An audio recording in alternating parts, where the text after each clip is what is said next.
پرسیاری 15 ئەڵێ دەربارەی تەکفیری ئەشعەریەکان ڕاستە ئیجماعی سەلەف لەسەر ئەوەیە کە کافرن نەوەڵا برا بە ڕێزەکەم نە ئیجماع و نەغەیرە ئیجماعیشی لەسەر یعنی هەر خۆی ئەمە جورئەتێکی گەورەی ئینسان بڵێ ئەشعەریەکان کافر کاڵین ئەشعەریەکان هۆشمان بۆ چێ ڕوا بۆ ئیمامی باقلانی کە پێوترێ لیسان الئومە ئەو مەدحی کە ئیمامی ابن تەیمیە مەدحی باقلانی کردو ئیمامی ابن تەیمیە مەدحی ڕازی کردووە کە ڕەدێکی زۆر زۆریش لە ڕازیە داتوو ئەنجا ئیمامی ابن حەجەری عەسقەلانی ئیمامی نەوەوی پێشتر ڕەحمەتی خوای لێبێ ئەم ئیمام بەڕێزانەمان هەموو ئەشعەرین ئیمامی غەزالی ڕەحمەتی خوای لێبێ ئیمامی ابن تەیمیە کە باسی ئیمامی غەزالیەکە مەدحێکی زۆر عەجایبەکە ئێستا طبعا تەفسیل یعنی هی ئەوە نییە تەفسیلاتی بێنمەوە بەڵام بەڕاستی وەختێک سەیرەکەین ئەم ئیمام بەڕێزانە هەمویان نوێژیان لە دوای یەکترەوە کردو تەنانەت ئیمامی ئەحمەد بن حەمبەل ڕەحمەتی خوای لێبێ هەندێک جەهمیان لەلا باس کردووە تەکفیری نەکردو هەندێکی بەناوکەوە لە لای باسییان کردو لەبەرەوە ناشێ ئەو جورئەتە بدەین بە خۆمان و ئەشعەریەکان خەڵک بە کافری هەمزار خۆ مەلای کوردەمەی ئەشعەریە بە دەگمەن یەک و دووی تیابێ بڵێ ئەم مەلایە ئەشعەری نییە ئەمە سەلەفیە ئەمە پابەند نییە بم ئەشاعیرەوە یا مەعەقیدەکەی وایە هەمویان ئەشعەری ئەنجا ئێمە وەختێک کە سەیری ئەشاعیرەژەکەین و عولەمای ئەم سەردەمەش مەسەڵەن ئیبن باز یان ابن عوثەیمین یان ئەم عولەما بەڕێزانەی ئوممەتەکە لەو سەری ئەندۆنیسیاوە تا مەغریب ئەوەی خۆیشی ئەشعەری نەبێ مەدحی ئەشعەریەکانی هەر کردووە بن باز ڕەحمەتی خوای لێبێ خۆ سەلەفی و ئیمامی سەلەفی بەڵام فەرمێ من ناتوانین تەکفیریان بکەین چونکە ئەخطەئوا فی تەئویل الصفات لە لێکدانەوەی صیفەتی خوای پەروەردگارە هەڵەیان کردووە بەڵام کەس جورئەتی بە کافردانانیانی نییە شێخ سەفەر الحەوالی خوای گەورە ئازادی کە کە لە زیندانی تاغوتانی سعودیەیە دکتۆرای هەیە لە عەقیدە دکتۆراکەشی لەسەر ئەشعەریەکانە کە ڕەخنە لە ئەشعەریەکانە گرێت دە 12 خانەی هەموو یەکات بە فەصل هەمووی لە بابی صیفاتە لە بابی تعریفی کوفرە تعریفی ئیمانە لەو جۆرەشتانە کە هەمووی هێنێتەوە ڕەدیشیان لێداتەوە جورئەتیشی نەکردە بە کافریاندا لەبەر ناشێ بە هیچ شێوەیەک ئێمە وا بزانین ئەشعەریەکان کافرن ئەنجاوا بڵێن ئیجماعی سەلەف لەسەر ئەوەیە شتیوان نییە ئیجماعی سەلەف بە هیچ شێوەیەک لەسەر ئەوە نی چونکە ئەو بیدعانەش ئەوانە نین یعنی ئیمامی ابن تەیمیە ڕەحمەتی خوای لێبێ چەند دەقێکی ئاوە بهێنمەوە ئەفەرمێ وحقيقة الأمر في ذلك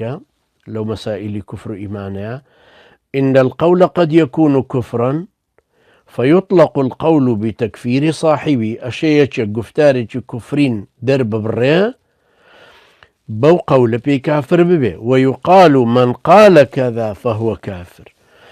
أو كاتا أوتري هر كسيك وابليه بي كافر بي لكن الشخص المعين الذي قاله لا يحكم بكفره حتى تقوم عليه الحجة بەڵام ئەو کەسە دیاری کراوەی کە قسەکەی کردووە پێی ناوترێ ئەمە کافر بوو لەبەرەوەی وای وتووە هەتاوەکو ئیقامە حوجەی لەسەرەکرێ دائیمە ئیمامی ابن تەیمیە ڕەحمەتی خوای لێبێ لە مەجموعی فتاوە لە مجەلەدی 23 و لە مجەلەدەکانی تریشی طبعا هەمووی کە باسی تەکفیرەکە دائیمە ئەفەرمێ بعد إقامة الحجة الرسالية هەرەوەندە نیە ئیقامە حوجە بکرێ یعنی کابراایکی گەنجە ڕوا لە فەیسبووکە شتێک گەڵێ لەسەر سەلەفیەک لەسەر خەلەفیەک لەسەر مامۆستا عەبدولەتیف ئەڵێ من ئیقامە حوجەم کرد لەسەری نامەشیم بۆ نارد و باسیشم کراوە هەر اعتراف بە تۆ ناکە ئیقامە حوجەیەکی بۆ تۆ خۆت لەو زۆرترە زانی تا ئیقامە حوجەی لەسەر بکەی ئەمە ئیقامە حوجەی پێ ناوترێ تۆ خۆت مستەوات نەگەیشتۆتە هی ئەو چۆن ئیقامە حوجەیەک دووهەم تۆ ئەو جنێوت پێداوە پێشتر دژمنایەتیت کردووە یەکێک لە صیفەتی ئەو کەسەی کە ئیقامە حوجەکە ئەبێ لە لای مەدعووەکە دادپەروەر و جێمتمانە بێ نەک سۆفیەک بڵێن ئەمە سۆفی ئیقامە حوجە لەسەر مەدخەلیەکە مەدخەلیەکیش ئیقامە حوجە لەسەر سۆفیەکە کامانە چۆن نەتوانن ئیقامە حوجە لەسەر یەکتری بکەن مەدخەلیەک چۆن ئیقامە حوجە لەسەر یەک گرتوویەکەکە کە شمشێری لێ سوێ ناتوانێت لەبەر ئیقامە حوجەکانیش پێویستە لەو عولەما بەڕێزانەوە بن قاڵ و قوڵ بوو بنەوەتیایە بۆیە ئەمە ئیبن تەیمیەش ڕەحمەتی خوای لێبێ دائیمە ئەمانە باسەکاتەوە حتا لە شوێنێکی تر لە مەجموعی فتاوە لە مجەلەدی سێهەم لاپەڕە 229 ئەفەرمێ هذا مع أني دائما ومن جالسني يعلم ذلك مني أني من أعظم الناس نهيا عن أن ينسب معين إلى تكفير وتفسيق ومعصية. أفرمي من دائما أو كسانش كه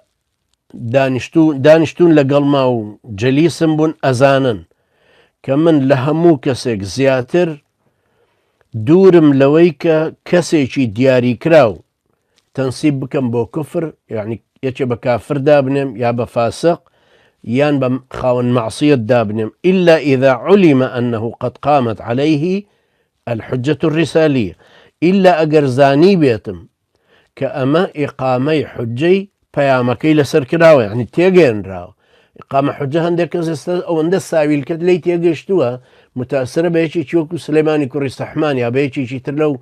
وهابيانا الله ولا هركا قرآن جيشت شوينك إقامة حجي لسر كراو باتشي باشا قرآن جيشتو بالشمالي النرويج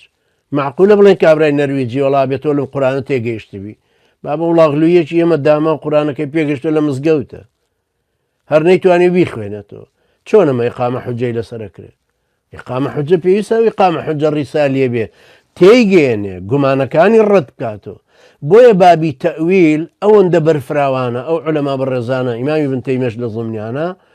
أو اندان باسي لمسألة تأويل كردوت شنك أزانا خوتشاقا كيوتا كفر ولا بابي تأويله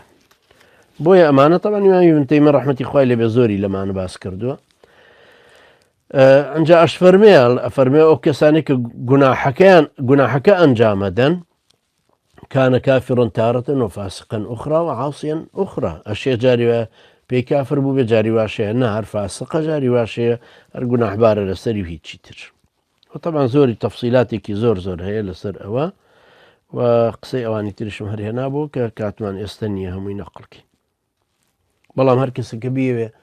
الرأي إمام ابن تيمية رحمة إخوائي لم مسألة شارزة بمجلد 16 23 28 أو أنا هم طبعا باسي إقامة حجة كان يشيتها.